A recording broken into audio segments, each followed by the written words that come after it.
નમસ્કાર વિદ્યાર્થી મિત્રો, જય સ્વામિનારાયણ. ગયા વખતે આપણે ગુણિત ઉપગુણિતના સૂત્રો જોઈ ગયેલા. ટોટલ સરવાળા સૂત્રો, અવયવ સૂત્રો, ગુણિત ઉપગુણિત તમામ સૂત્રો સ્વાધ્યાય 3.3ના આપણે પૂરા કર્યા છે.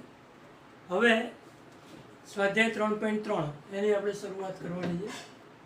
એમાંના કેટલાક દાખલાની રકમ મેં અહીંયા લખેલી છે અને એના જેવા સેમ દાખલા આપણે હોમવર્કમાં તમારે જાતે કરી લેવાના છે. એટલે એવા દાખલાઓની અહીંયા શરૂઆત કરું છું.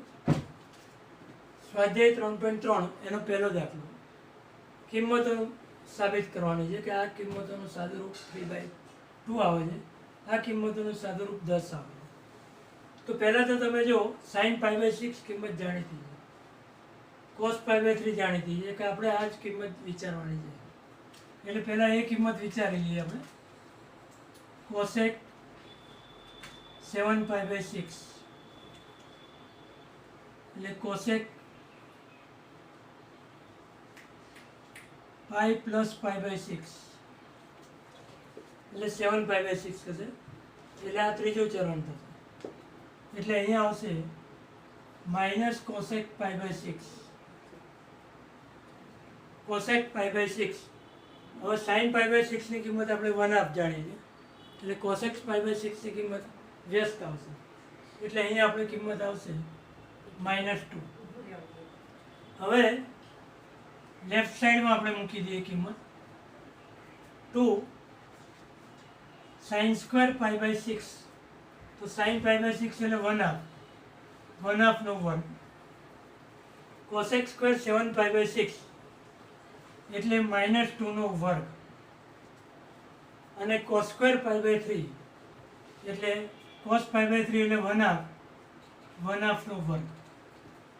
એટલે અહીંયા તમે જોઈ શકો છો 2 1/4, 4 1/4.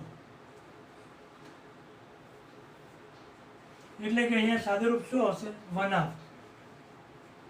અને અહીંયા આવશે 1. અને 1/2 પ્લસ 1 એટલે 3/2. એટલે આ પરિણામની રાઈટ સાઈડ આપણી જોડે સાબિત થઈ જાય છે 3/2. એટલે આપણું સોલ્યુશન આવી જાય છે. 3/2 આપણે સાબિત કરવા હતા, એ સાબિતી અહીંયા પૂરી થઈ જાય. એટલે આ રીતે વેલ્યુ મૂકીને આપણે સાબિત કરવાનું આવે તો સાદુરૂપ આપવાનું આવશે ખાલી, અને એ રીતે સાબિત કરી શકાય. બીજા દાખલામાં એના જેવો જ દાખલો છે. cos π/3, π/4 અને sec π/3 ની કિંમત આપણે જાણીએ છીએ. ખાલી આ કિંમત આપણે વિચારવાની છે. sin 3π/4 એટલે આપણે શું લખી શકીએ અહીંયા? Pi minus π/4. sin π માઇનસ π/4 એટલે બીજું ચરણ થશે. બીજા ચરણમાં sin π/4 થશે, એટલે અહીંયા પ્લસ થશે વેલ્યુ, એટલે કે +1/√2. અને હવે આપણે આ તમામ વેલ્યુ મૂકી દઈએ. તો લેફ્ટ સાઈડ 2 sin 3π/4 તો 1/√2 નો વર્ગ. 2 cos π/4 એટલે 1/√2. એટલે અહીંયા આવશે 1/√2 નો વર્ગ. 2 sec π/3, cos π/3 એટલે 1/2, એટલે sec π/3 એ 2 થાય, એટલે અહીંયા 2 નો વર્ગ. અને હવે અહીંયા સાદુરૂપ આપણે આપીએ તો 2 1/2 પ્લસ 2 1/2 પ્લસ 2 × 4. એટલે અહીંયા 2 અને 1/2 એટલે અહીંયા 1 આવશે, અહીંયા પણ 1 આવશે, અને અહીંયા 8 આવશે. એટલે એનો સરવાળો થશે 10. એટલે આ રીતે આપણે અહીંયા એની વેલ્યુ 10 સાબિત કરી શકીએ. એટલે ફક્ત વેલ્યુ જ મૂકવાની છે. જે કિંમત તમે જાણતા નથી એ કિંમત તમારે મેળવી લેવી પડે. અહીંયા પણ તમારે એક કિંમત એવી છે કે જે તમે જાણતા નથી, તો એ કિંમત પહેલાં મેળવી લેવાની અને ત્યાર પછી બધી વેલ્યુઓ મૂકી દેવાની. એટલે આપણે જે જવાબ જોઈએ છે એ આવી જાય. આપણે 10 જોતા હતા અને એ 10 આપણે અહીંયા રાઈટ સાઈડમાં પ્રાપ્ત થયા. એટલે આ રીતે દાખલા નંબર 2 આપણે ગણી શકાય છે. હવે દાખલા નંબર 3 દાખલા નંબર 3ની આપણે વાત કરીએ. દાખલા નંબર 3માં પહેલો દાખલો છે. એમાં sin 75 ની કિંમત શોધવાની. તો sin 75 અંશ એના બરાબર આપણે શું લખાશે અહીંયા? sin 45 વત્તા 30 આવું આપણે લખી શકીએ. જાણીતી કિંમત આપણે મૂકવાની. અને હવે sin 45 વત્તા 30 તો એનું સૂત્ર sin 45 sin 30 sin 45 30 cos 30 sin alpha plus beta નું સૂત્ર sin alpha cos beta plus cos alpha sin beta sin 30. હવે sin 45 એની વેલ્યુ 1/√2 છે. cos 30 એની વેલ્યુ પણ તમે જાણો છો √3/2 છે. cos 45 એની વેલ્યુ 1/√2 છે. અને sin 30 ની વેલ્યુ 1 આપશે. એટલે કે અહીંયા લસા આપણે 2√2 થશે. અને ઉપરની કિંમત તમે જોઈ શકો છો √3 + 1 એટલે √3 + 1 આપણને કિંમત મળે છે. એટલે આ રીતે sin 75 ની કિંમત √3 + 1/2√2 આવે. જો છેદમાં આપણે આ સમય ભાગ ન રાખવો હોય તો અહીંયા √2 વડે ગુણી નાખીએ તો આપણે આવું પણ લખી શકીએ √6 + √2 √6 + √2 છેદમાં 2√2 અને √2 એટલે 2 × 2 એટલે 4. એટલે sin 75 ની વેલ્યુ આ રીતે આપણે સાબિત કરી શકીએ. કાં તો તમે આ લખી શકો છો અથવા તો √2 વડે ગુણીને તમે એનો જવાબ √6 + √2/4 આ જવાબ તમે લખી શકો છો. આ એનો આન્સર થશે. એટલે sin 75 ની વેલ્યુ આપણે શોધી શકીએ. હવે tan 15 આ જ રીતે આપણે tan 15 વિચારીએ. ત્રીજા દાખલાનો બીજો દાખલો tan 15 tan 15 ને પણ આપણે વિચારી શકાય. એને બે ઓપ્શન છે તમારી જોડે 60 - 45 એટલે 15 થાય. 45 - 30 એટલે પણ 15 થાય. એટલે તમારે જે ઓપ્શન અહીંયા લખવો હોય લખી શકાય. tan 45 - 30 લખો તો પણ ચાલશે. અથવા તો તમે આવું પણ લખી શકો છો tan 60 - 45 એટલે આ બધી જાણીતી જ વેલ્યુ છે. અત્યારે આપણે આ લખીએ છીએ અને આના અનુસંધાનમાં આપણે દાખલો આગળ વધારીએ. આ ઓપ્શન છે તમારે કે આવું તમે લખી શકો છો. હવે tan alpha - beta નું સૂત્ર આપણે યાદ કરો. tan alpha - tan beta upon 1 + tan alpha tan beta. એટલે અહીંયા શું લખાશે આપણે જો tan 45 - tan 30 1 + tan 45 tan 30 tan alpha - beta નું સૂત્ર મૂક્યું. હવે આપણે અહીંયા વેલ્યુ મૂકી દઈએ. tan 45 એટલે 1 tan 30 એટલે 1/√3 1 + 1 અને 1/√3 tan 30 ની કિંમત. અને હવે આપણે અહીંયા લસા લઈએ તો શું મળશે આપણને √3 - 1 √3 + 1 મળે. આ અસમ્ય ભાગ આવે છે. એટલે હજુ તમે એને આગળ કરવું હોય તો તમે આવું કરી શકો છો. √3 - 1 વડે બંને બાજુ ગુણી નાખો એટલે √3 - 1² નીચે 3 - 1 આવે.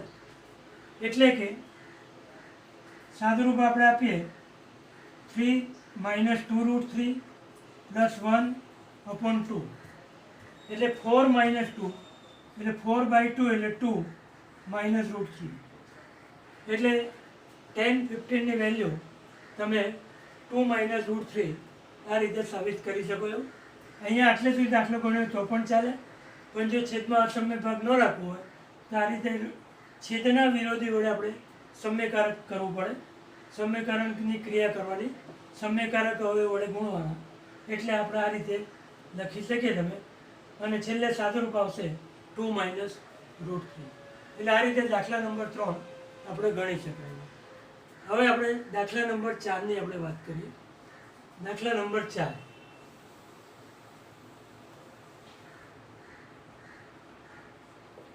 તમને અહીંયા કિંમત આપેલી છે, તમારે વિચારવાનું છે કિંમતો.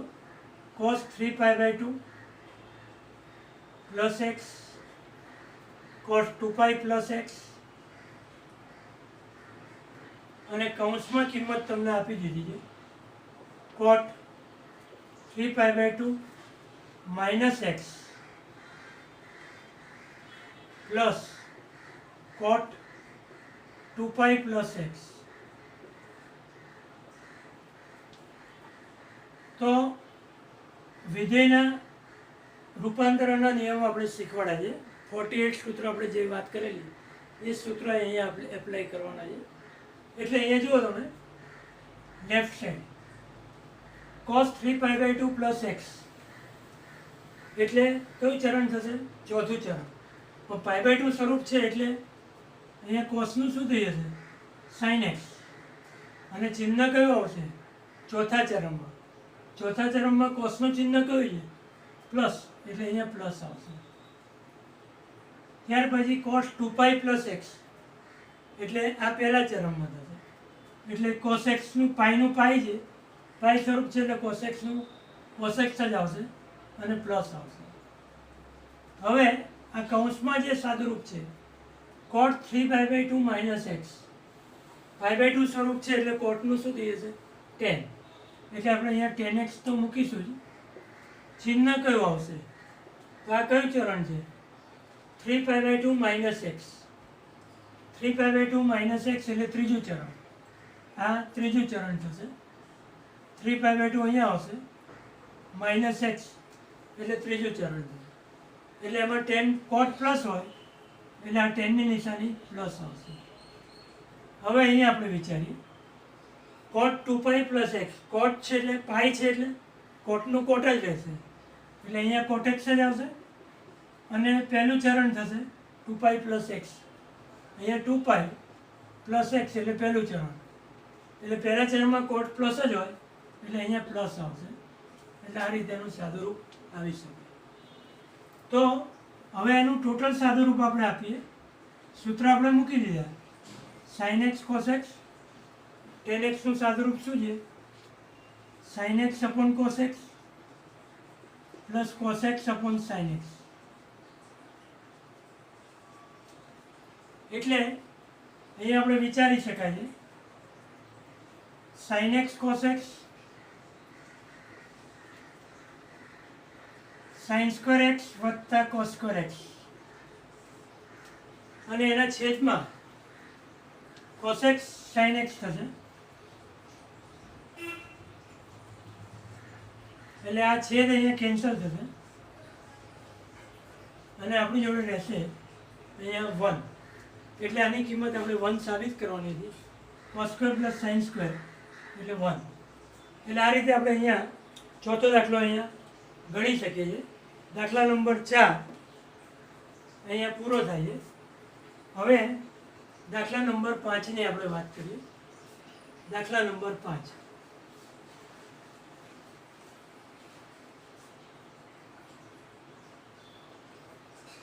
sin n plus 1x sin n plus 2x sin n plus 1x sin n plus 2x plus cos n plus 1x cos n plus 2x. તો તમે જો અહીંયા કે આ n plus 1x એક જ પ્રકારનો ખૂણો છે એટલે આપણે એને આલ્ફા વિચારીએ. n plus 2x અને બીટા વિચારો તો શું થશે? sin alpha cos beta plus cos alpha sin beta. એટલે કે આ જે સૂત્ર છે એટલે આપણે સરળતા ખાતર શું કરીએ?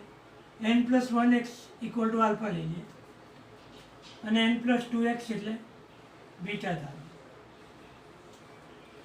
એટલે અહીંયા શું થશે? આપણી left side sin alpha sin beta plus cos alpha cos beta. તો આ આપણે ખૂબ જ જાણીતું સૂત્ર થઈ ગયું. કયું સૂત્ર થશે આ? Cos alpha minus beta. તો હવે આપણે આલ્ફા અને બીટાની કિંમત મૂકી દઈએ. આલ્ફા એટલે શું થશે જો, n plus 1x minus n plus 2x,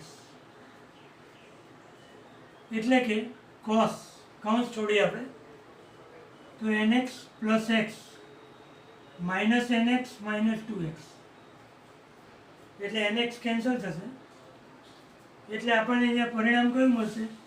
cos minus x. હવે તમે જાણો છો કે કોસ વિધેય યુગ્મમાં છે, એટલે કે cos minus theta equal to cos theta, એટલે અહીંયા કોસ માઇનસ એક્સ છે ત્યાં આપણે શું લખી દઈશું? કોસ એક્સ લખી શકાય. એટલે આ રીતે આ દાખલો 5 આપણે કોસ એક્સ સાબિત કરવાનો હતો, એ સાબિત થઈ જાય છે. રાઈટ સાઈડ, લેફ્ટ સાઈડથી રાઈટ સાઈડ આપણે સાબિત કરાય. ફક્ત આપણે આ વચ્ચે ધારી લઈએ તો આપણને સરળતા રહે. અને આમે ન ધારો ને તમે ડાયરેક્ટ લખો તો લખી શકો છો. ખાલી તમને સરળતા રહે એટલા માટે મેં તમને અહીંયા ધારીને લખવાનું કીધું, આલ્ફા બીટા. અને તરત સૂત્ર તમને ખ્યાલ આવી જાય છે, sine alpha sign beta cos alpha cos beta, એટલે કે કોસ આલ્ફા માઇનસ બીટા. એટલે આ રીતે એનું સૂત્ર મૂકી દઈએ તો આપણને આ રીતે એપ્લાય કરી શકાય.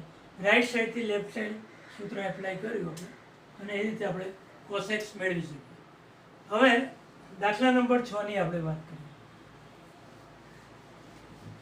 દાખલા number 6, sine square 6x minus sine square 4x બરાબર સાઇન 2x સાઇન 10x.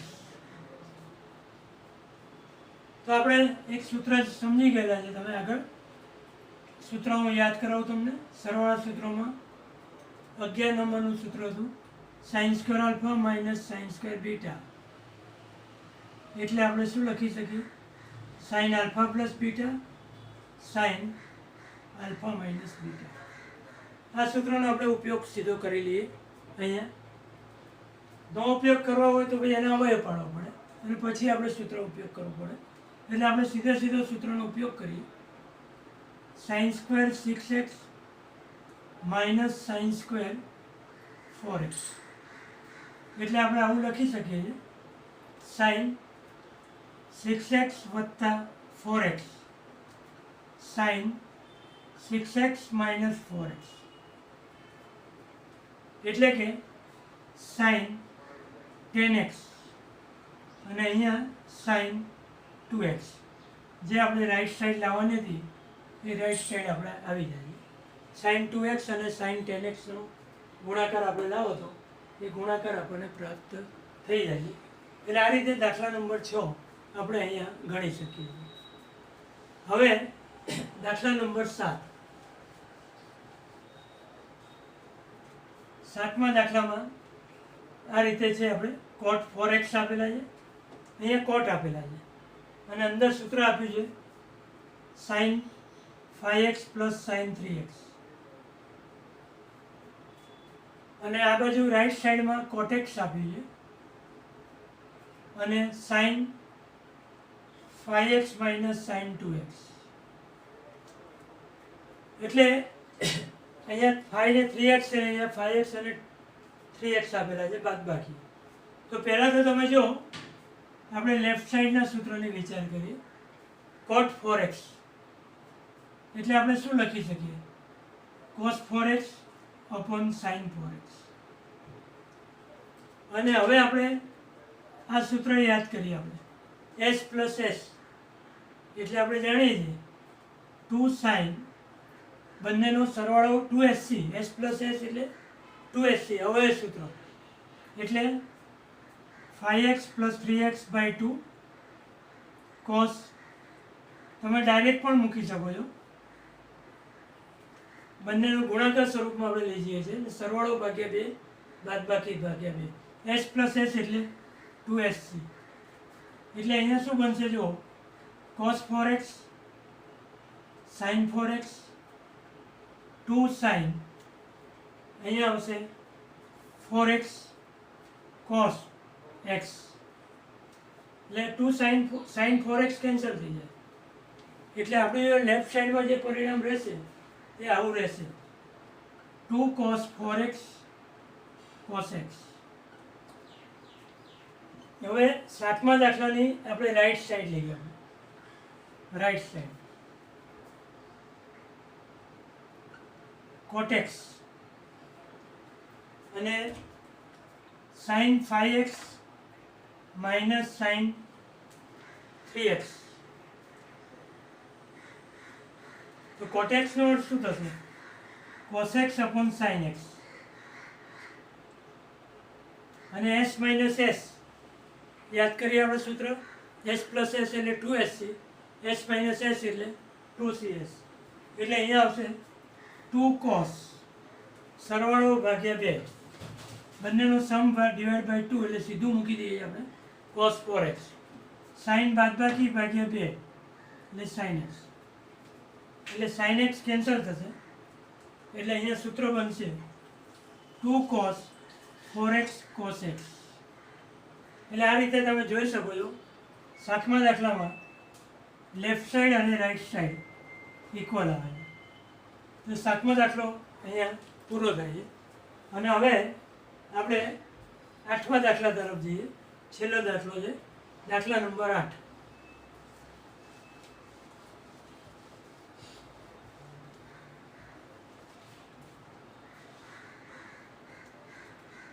દાખલા નંબર 8માં પણ એ જ રીતે હવે સૂત્રોની પ્રેક્ટિસ છે. cos 9x minus cos 5x છેદમાં sin 17x 17x ઓછા sin 3x આપેલા છે, બરાબર આપણે સાબિત કરવું છે માઇનસ sin 2x છેદમાં cos 10x. તો લેફ્ટ સાઈડની આપણે શરૂઆત કરીએ. લેફ્ટ સાઈડનું સૂત્ર c માઇનસ c નું સૂત્ર આવશે માઇનસ 2ss, એટલે માઇનસ 2 sin સરવાળો ભાગ્યા 2 એટલે 9 plus 5 14 divided by 2 7x, સરવાળો ભાગ્યા 2 sin બાદબાકી ભાગ્યા 2 એટલે 9x minus 5x 4x by 2 એટલે 2x. એ જ રીતે s minus s એટલે 2cs, એટલે 2 cos સરવાળો ભાગ્યા 2 17 વત્તા 3 20 ભાગ્યા 2 એટલે અહીંયા 10x આવશે, cos 10x. 2cs sin બાદબાકી ભાગ્યા 2 એટલે 17માંથી 3 જાય એટલે 14 ભાગ્યા 2 એટલે 7x આવશે. એટલે અહીંયા તમે જોઈ શકો છો sin 7x કેન્સલ થશે, એટલે હવે આપણી જોડે જે પરિણામ રહેશે એમાં 2 પણ કેન્સલ થશે, એટલે અહીંયા એક માઇનસ વધશે આપણને, અને ઉપર શું આવશે આપણે sin 2x અને cos 10x. એટલે આઠમા દાખલાની રાઈટ સાઈડ આપણે અહીંયા સાબિત થઈ જાય છે કે આપણે જે લાવ્યા હતા minus sin 2x upon cos 10x, એટલે આ સ્વાધ્યાયના આઠમા દાખલા સુધી આપણે આ કામ અહીંયા પૂરું થાય છે. હવે બાકીના જે દાખલાઓ છે એની આપણે આવતા પીરિયડમાં ચર્ચા કરીશું. આટલે સુધી આપણે રાખીએ છીએ. ધન્યવાદ.